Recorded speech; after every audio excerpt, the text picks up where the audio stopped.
Okay, Assalamualaikum warahmatullahi wabarakatuh. Alhamdulillah wassalatu wassalamu ala Rasulillah wa ba'd. Pagi ini insyaAllah kita akan sambung semula siri menghayati doa. Ini merupakan siri yang ke-25. Dan Alhamdulillah pagi ini saya masih lagi buat di dalam kawasan rumah saya ini. Ini adalah salah satu daripada kawasan di dalam rumah saya, dan saya ambil daripada angle pokok kana ni. Saya ada tanam banyak juga pokok kana. Banyak juga, ada berapa, 1, 2, 3, 4 blok pokok kana. Belakang lagi 5. Dan membelakangi bukit yang ada di belakang rumah saya ni, sebagai salah satu daripada pemandangan yang boleh untuk di samping kita belajar ataupun kita berkongsi, kita juga dapat melihat pemandangan hijau dan tentang alam ini, insyaAllah. Dan kebetulan ada juga, saya baca ada orang semalam minta supaya ada pemandangan yang ada bunga-bunga sikit, dan ini ada bunga lah, dan banyak bunga kawasan rumah saya ni. Okey, itu saja warm up sebelum kita mula. Dan insyaAllah sebelum kita mula, seperti biasa, saya meminta supaya sahabat-sahabat untuk berkongsi link kita. Mudah-mudahan dapat kita bersama-sama berkongsi manfaat dengan orang lain.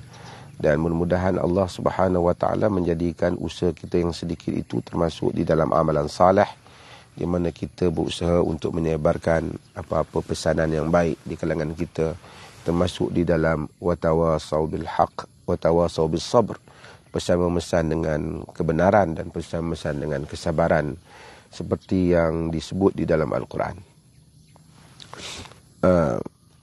Okey, kembali kita kepada perbincangan kita kali ini. Doa kita kali ini lah doa yang mana Allah Subhanahu Wa Taala sebut di dalam Al-Quran, di mana kita kebanyakan telah menghafal doa ni, iaitu doa di dalam surah Ali Imran ayat 191. Rabbana ma khalaqta hadha batila subhanak faqina adzaban nar. Maksudnya, Rabbana, wahai Tuhan kami, ma khalaqta hadha batila, engkau tidak menciptakan ini semua batila, sia-sia.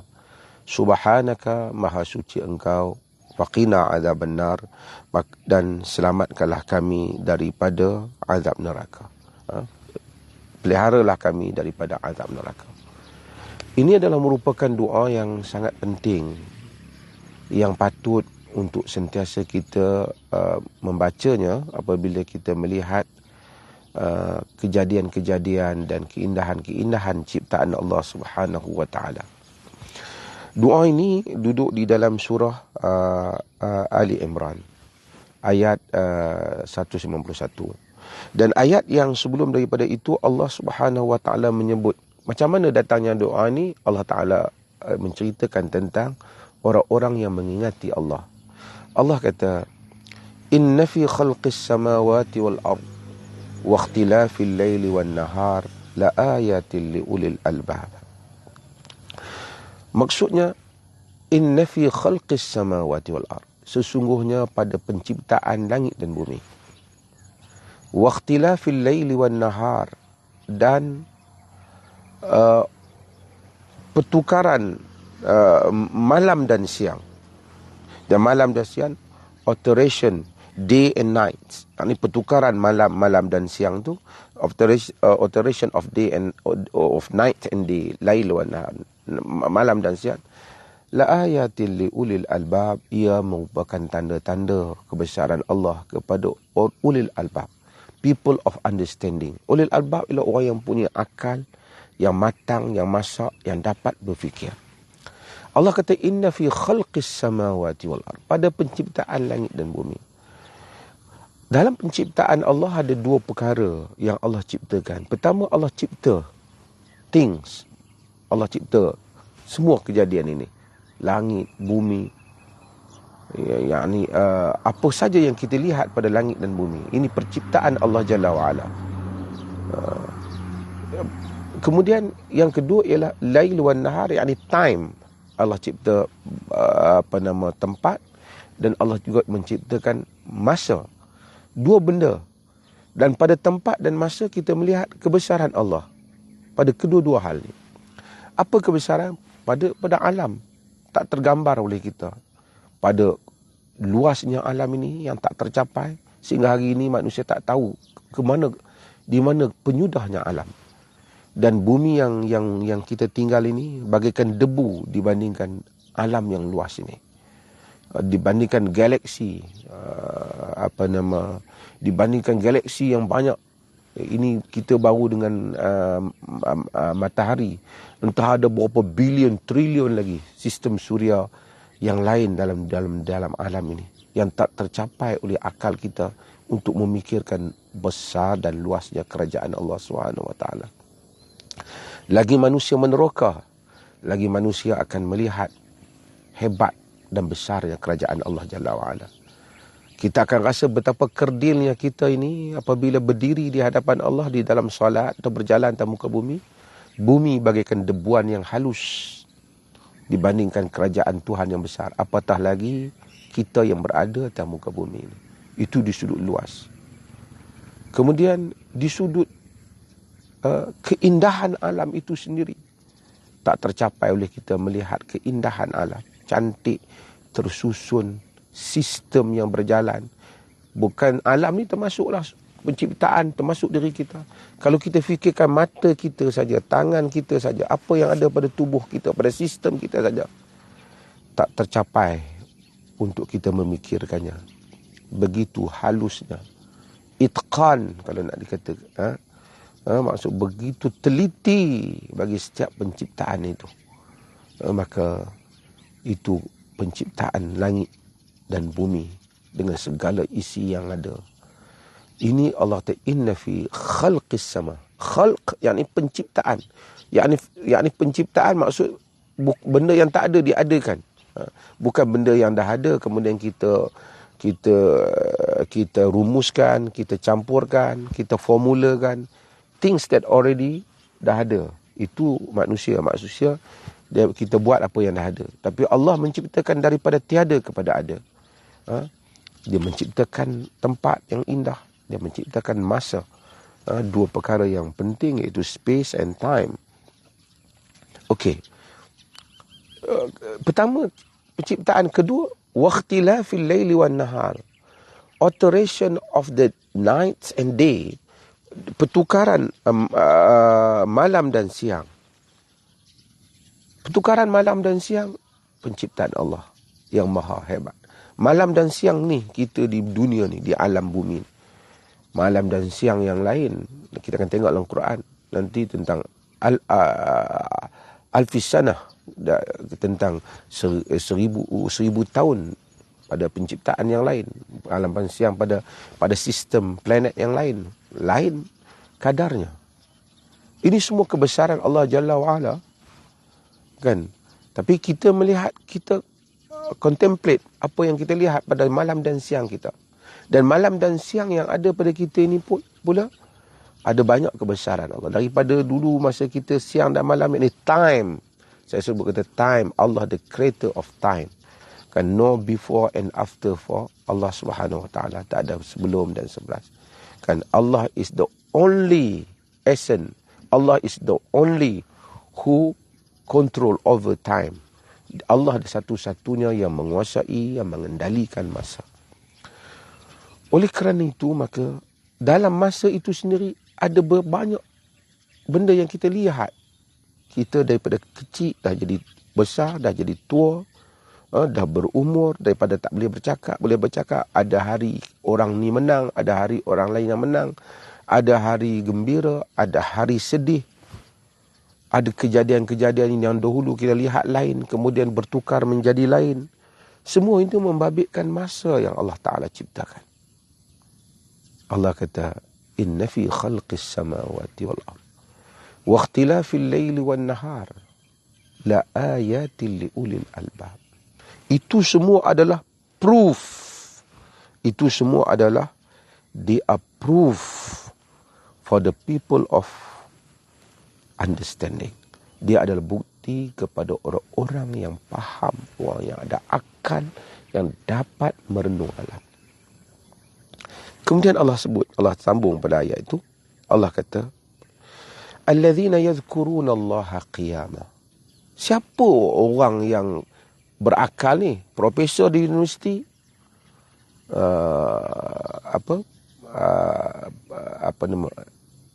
para penghasil inventors yang menciptakan macam-macam, ataupun ahli-ahli filosofi yang bercakap. Tapi Allah kata yang ulul albab ni, people of understanding ni, people of uqul, yang ada akal ni, high intelligent ni, people ini siapa dia? Alladzina yadhkurunallaha qiyama. Orang-orang yang mengingati Allah ketika berdiri. Ini dia punya. Siapa orang yang Allah yang ulul albab ni? Orang mengingati Allah. Alladzina yadhkurunallaha qiyama. Wa qu'uda, dan ketika berdiri dan ketika duduk.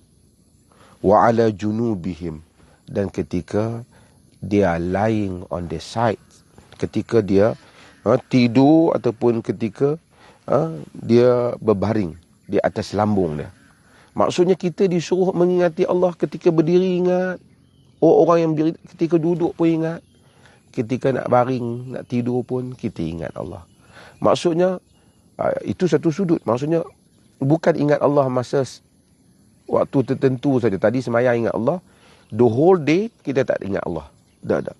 Allah kata ulul albab sentiasa ingat Allah dalam semua keadaan mereka. Duduk pun ingat, nak baring pun ingat.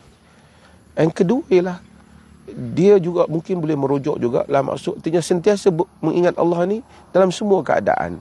Di sudut fiqahnya, dalam hadis yang diriwayatkan oleh hadis Nabi, ucapan Nabi kepada Imran bin Husain, Nabi kata salli qa'iman fa in lam tastati' fa qa'idan fa in lam tastati' fa 'alal jam.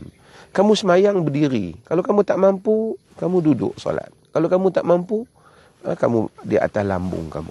Ini Nabi ajar solat. Maksudnya manusia sentiasa kena ingat Allah.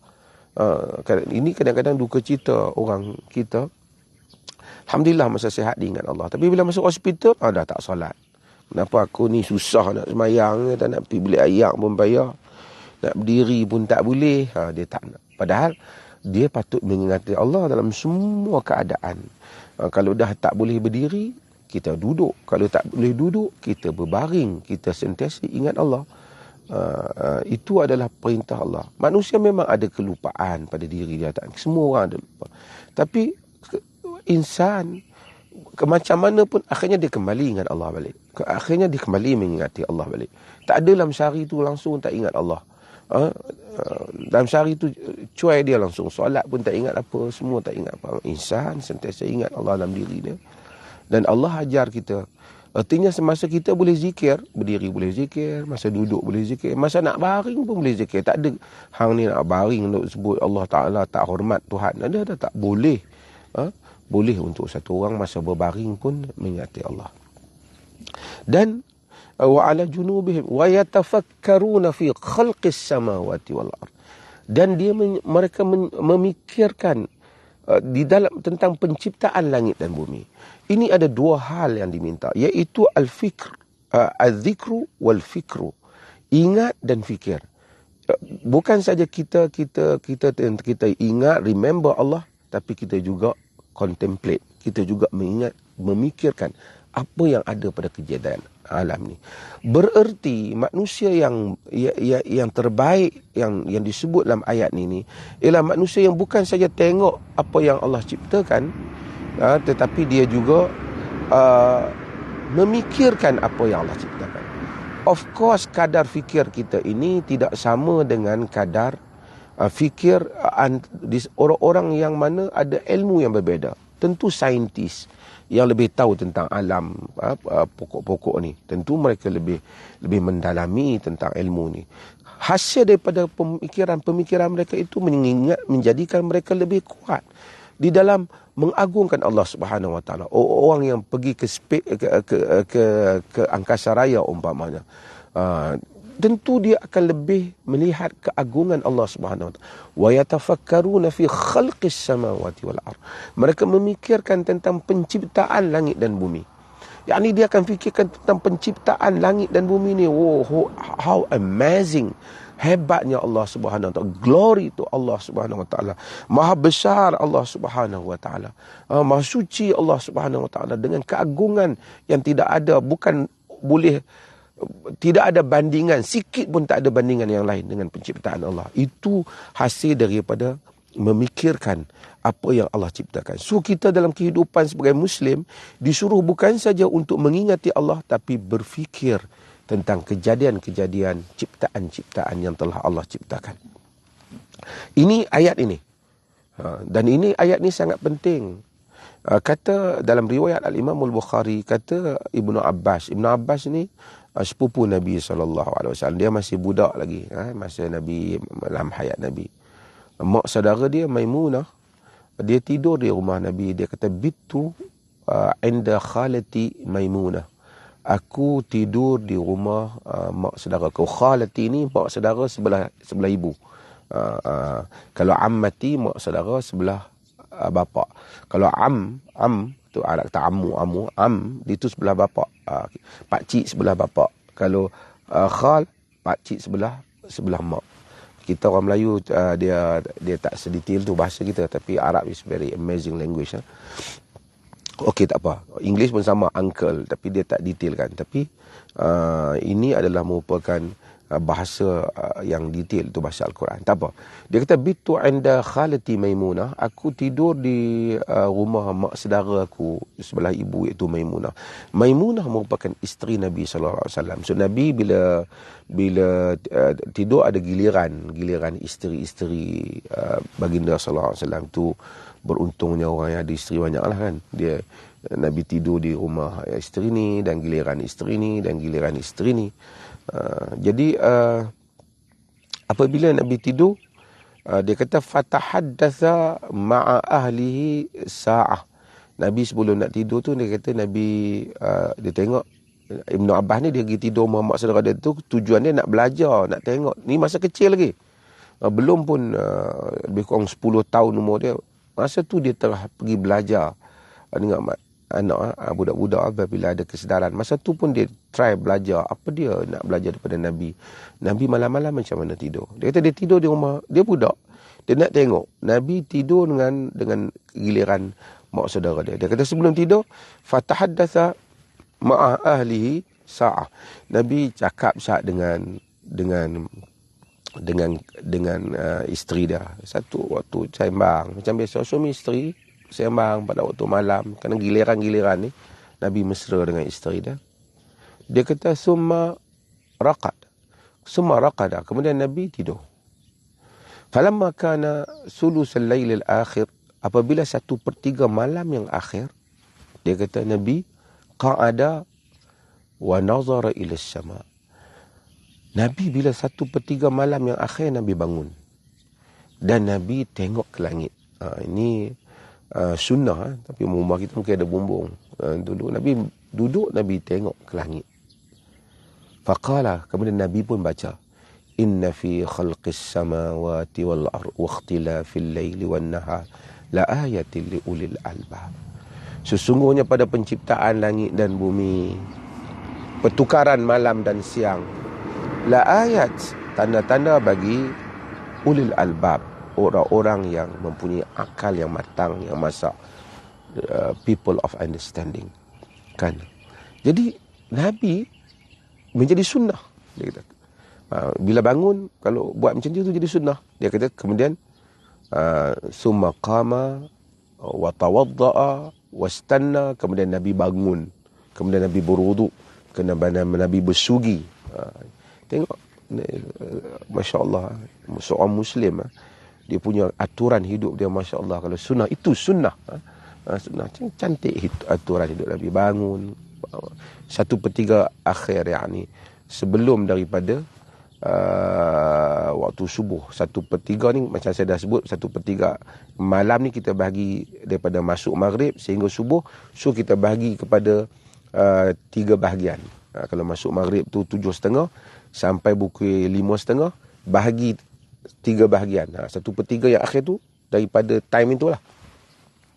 Jadi Nabi SAW dia bangun, dia berwuduk, dia bersugi. Kata dia, kemudian summa shalla 11 rakaah. Kemudian Nabi semayang 11 rakaat. Ini riwayat Ummu Salamah, riwayat Aisyah, kemudian riwayat Maimun Ibnu Abbas ni pun sama, Nabi dia semayang 11 rakaat. Iaitu maksudnya itu menyebabkan ada mazhab yang tak mau lebih daripada bilangan itu pada waktu malam. Tapi sebenarnya ada keluasan dalam hal ni, kerana Nabi kata salatul lail masna, semayang malam dua-dua. Tapi Nabi semayang bacaan dia elok, 11 rakaat. Kalau kita mampu buat macam tu, Masya Allah, itu adalah sunnah. Kalau tak, sekurang-kurangnya kita solat juga 2 rakaat dan 4 rakaat dengan kadar yang kita mampu. Kemudian dia kata Nabi semayang 11 rakaat. Selepas Nabi semayang 11 rakaat, Nabi buat apa? Summa azan al-Bilal. Kemudian Bilal azan, masuk waktu subuh. Fasalla raka'atain. Nabi semayang 2 rakaat. Yang ni 2 rakaat apa? 2 rakaat setelah masuk subuh. Summa kharaja fasalla subh. Kemudian Nabi keluar, dan kemudian Nabi semayang subuh berjemaah dengan para sahabat. Itu adalah aturan Nabi apabila Nabi bangun malam 1/3 yang akhir, kata Ibn Abbas, yang dia lihat yang berlaku di rumah Maimunah. Jadi kalau kita bangun, kita buat macam ni adalah sunnah. Tapi apa yang saya nak ceritanya ialah Nabi SAW baca ni. Baca inna fi khalqis samawati wal ardi wa ikhtilafil laili wan nahar la ayatin li ulil albab. Di dalam riwayat ni Nabi baca sampai situ. Dan ada riwayat lain Nabi baca ayat ini sehingga seterusnya, alladzina yadhkurunallaha qiyaman wa qu'udan wa 'ala junubihim wa yatafakkaruna fi khalqis samawati wal ard. Rabbana ma khalaqta hadha batila subhanaka faqina adzabannar. Seterusnya sehingga habis surah Ali Imran, yakni lebih kurang 10 ayat. Ini yang dibaca oleh Nabi SAW, dan ini merupakan sunnah untuk kita lakukan. Apa yang Nabi SAW lakukan ialah itu sunnah, dan apa yang ada dalam ayat ini sambung daripada doa yang kita nak ajar ini ialah doanya wa yatafakkaruna fi khalqis samawati wal ard. Berfikir tentang penciptaan langit dan bumi. Dalam kehidupan ini ada beberapa perkara yang kita fikir. Pertama, kita berfikir tentang penciptaan langit dan bumi. Apa yang Allah ciptakan. Itu pahala besar seperti mana yang disuruh oleh ayat ini. Kata para ulama, of course kalau fikir tentang penciptaan Allah pahala besar. Fikir tentang hukum hakam Allah. Apa yang Allah perintahkan pada kita untuk kita buat, tentu pahalanya juga besar. Ini peranan yang dibuat oleh para ulama. Yang ketiga ialah berfikir tentang Allah Azza wa Jalla. Tapi kita tak boleh tahu tentang Allah kerana kita tak nampak. Berfikir tentang Allah berdasarkan apa yang Allah cerita tentang ayat-ayat dia. Jangan duk menambah sendiri. Duk andaikan mungkin Tuhan begini, mungkin Tuhan begini. Seperti mana yang Allah cerita dalam Quran dan Sunnah, itulah Allah Azza wa Jalla. Jadi ini yang paling besar, 3 bahagian. Bahagian yang memikirkan tentang Allah itu bukan saja memikirkan tentang Allah, tapi refleks tentang kebesaran Allah ini. Apa yang kita lihat ni refleks tentang kebesaran Allah Subhanahu Wa Taala. Abu Sulaiman Ad-Darani, ahli ibadah salih, disebut oleh Ibn Kathir di dalam tafsirnya.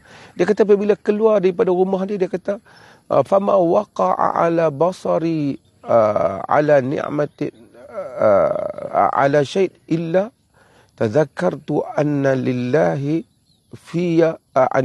alaihi fihi ni'mah.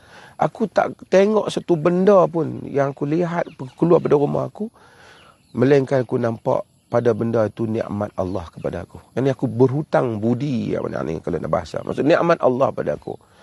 Wa anna li fihi ibrah, dan ia menjadi satu pengajaran kepada aku. Semua benda kita lihat.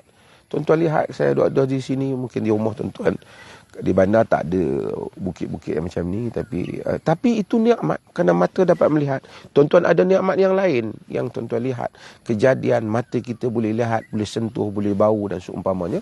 Ini merupakan nikmat Allah Subhanahu Wa Taala. Wa yatafakkaruna fi khalqis samawati wal ard. Berfikirkan tentang keciptaan langit dan bumi. Hasil daripada pemikiran ini dah tengok dah apa kita nak kata. Inilah datangnya ayat ini yang mana Allah Subhanahu Wa Taala mengajar kita apabila kita tengok, kita kata Rabbana ma khalaqta hadza batila. Wahai Tuhan kami, kau tak ciptakan ini semua sia-sia. Subhanak, maha suci engkau. Glory to you. Faqina azaban nar. Peliharalah kami. Save us from the punishment of hellfire. Selamatkanlah kami daripada azab neraka. Selamatkanlah kami daripada azab neraka. Inilah yang kita minta. Dan Allah Subhanahu Wa Taala ajar kita bahawasanya kita ni bila tengok apa yang Allah ciptakan, bukan diam saja, oh cantiknya, tapi kita sebut dalam diri kita, Rabbana ma khalaqta hadza batila. Wahai Tuhan, kau tak ciptakan ini sia-sia. Siapa yang menganggap apa yang zannal ladzina kafaru, Allah kata, itu sangkaan orang kafir. Dia sangka Allah ciptakan alam ni sia-sia. Afahasibtum annama khalaqnakum abasa. Apakah kamu ingat kami ciptakan kamu ni sia-sia? Siapa yang kata Allah cipta, Allah cipta, tak ada faedah pun yang Allah cipta. Siapa yang i'tiqad apa-apa yang Allah cipta ni tak ada faedah, sia-sia, menjadi kafir. Menjadi kafir. Kerana Allah telah menafikan hal itu. Kita hendaklah yakin semua benda yang Allah cipta ni ada sebab dia. Kita tahu, kita tak tahu, mungkin itu adalah kedangkalan, ketidakupayaan insan yang lemah. Tetapi Allah tidak menciptakan semua ni, apa yang ada ini batil. Semua yang Allah cipta ni mesti ada pasal dah. Bukit ke, semut ke, matahari ke, yang besar, yang kecil, sel ke, whatever. The thing seen and unseen, touchable and intouchable. Dia apa saja yang Allah cipta, yang boleh kita sentuh, kita tak sentuh, kita nampak, kita tak nampak, semua ni adalah merupakan tidak sia-sia. Rabbana ma khalaqta hadza batila. Wahai Tuhan, engkau tidak menciptakan ini sia-sia. Subhanak, maha suci engkau. Glory to you, maha suci, maha bersih engkau daripada segala kekurangan. Tu subhana, maha suci engkau, suci daripada kekurangan, kecacatan. Faqina azaban nar. Selamatkanlah kami daripada azab neraka. Tengok mentaliti orang mukmin yang beriman. Semua benda yang dia fikir, tapi at the end of the pemikiran dia, dia tahu bahawasanya everything semua akan berakhir. Dia pun tak boleh tengok semua benda ni segala selama-lamanya. Kita akan berpindah ke alam yang sebenar. Di alam yang sebenar yang kita perlukan ialah syurga. Dan yang kita takut ialah neraka. Ada dua saja, syurga dan neraka. Subhanak, maha suci engkau. Faqina azaban nar. Pelihara kami, save us from the punishment of hellfire. Selamatkan kami daripada hukuman azab neraka. Hukuman daripada neraka. Ini adalah kemuncak daripada pengharapan kita apabila melihat keindahan. Masya Allah, cantiknya Allah cipta. Masya Allah, kita pun kata Rabbana ma khalaqta hadza batila. Maha suci engkau, tak sia-sia Allah cipta. Subhanak, maha suci. Rabbana, wahai Tuhan kami, ma khalaqta hadza batila. Engkau tak ciptakan ini sia-sia. Subhanak, maha suci engkau. Faqina azaban nar. Selamatkanlah aku daripada azab neraka. Selamatkan kami daripada azab neraka. Ini adalah semua pemikiran kita. Apa saja yang kita fikir dalam dunia ini, akhirnya kita akan fikir tentang akhirat yang akan kita lalui. Agama membentuk cara fikir kita yang betul. Supaya kita tahu dunia fana, dunia akan berakhir, kehidupan akan berakhir. Tetapi memuja dan memuji Tuhan tidak akan berakhir. Jadi dengan doa ini sangat penting dalam hidup kita, kerana kita selalu melihat banyak benda-benda yang mengagumkan. Kita pun sebut Masya Allah, Rabbana ma khalaqta hadza batila subhanaka faqina adzaban nar. Kita sebut dalam diri kita, wahai Tuhan, kau tidak ciptakan ini sia-sia. Maha suci engkau, selamatkanlah kami daripada azab neraka. Dan ada sambungan daripada doa ni lagi yang disebut dalam surah Ali Imran ini. Dan insya-Allah besok mungkin saya akan dengan izin Allah kita akan sambung lagi. Mungkin kita akan sambung di angle ni atau angle mana-mana lagi dalam kawasan ni, supaya tuan-tuan pun penonton pun tak jemu mata, boleh tengok pemandangan. Kau tengok saya je yang pagi-pagi ni, mandi pun belum lagi. Jadi lepas balik masjid terus buat kerja lain, kemudian ambil masa sikit untuk berbicara dengan tuan-tuan, para penonton, dan mudah-mudahan Allah bagi manfaat pahala pada kita di atas pengkongsian ringkas yang ringkas ni. Dan kemudian insya-Allah seperti biasa saya nak minta dua perkara hari ni. Yang pertama, seperti biasa, tolong kongsi apa yang kita dengar pada hari ini melalui link masing-masing. Yang kedua, saya sedang berkempen untuk sesiapa yang ada lebihan untuk infak kepada Masjid Alwi. Masjid Alwi ni saya pengurusi masjid yang selalu ada perkampungan sunnah, ada yang sedang buat kapet dan kecantikan dalam masjid tu. Ramai orang dah bagi, tapi saya untuk kongsi pahala, sesiapa yang ada lebihan, insya-Allah dia boleh beri sumbangan pada Masjid Alwi, dan boleh tengok dalam Facebook saya, dan saya akan letakkan lagi ni insya-Allah dia punya link dia tu sebagai satu support kita pada masjid yang sentiasa melakukan program-program yang banyak untuk umat Islam, bukan di Perlis saja, untuk seluruh Malaysia insya-Allah. Mudah-mudahan Allah Subhanahu Wa Taala merahmati kita. InsyaAllah besok kita sambung lagi jika diberikan keizinan oleh Allah Jalla wa'ala. Dan saya rasa jelas hari ini laman ni saya kita tukar-tukar lagi insyaAllah. Nanti kita tengok sudut-sudut yang lain pula. Mudah-mudahan Allah rahmati kita semua. Sekian. Wassalamualaikum warahmatullahi wabarakatuh.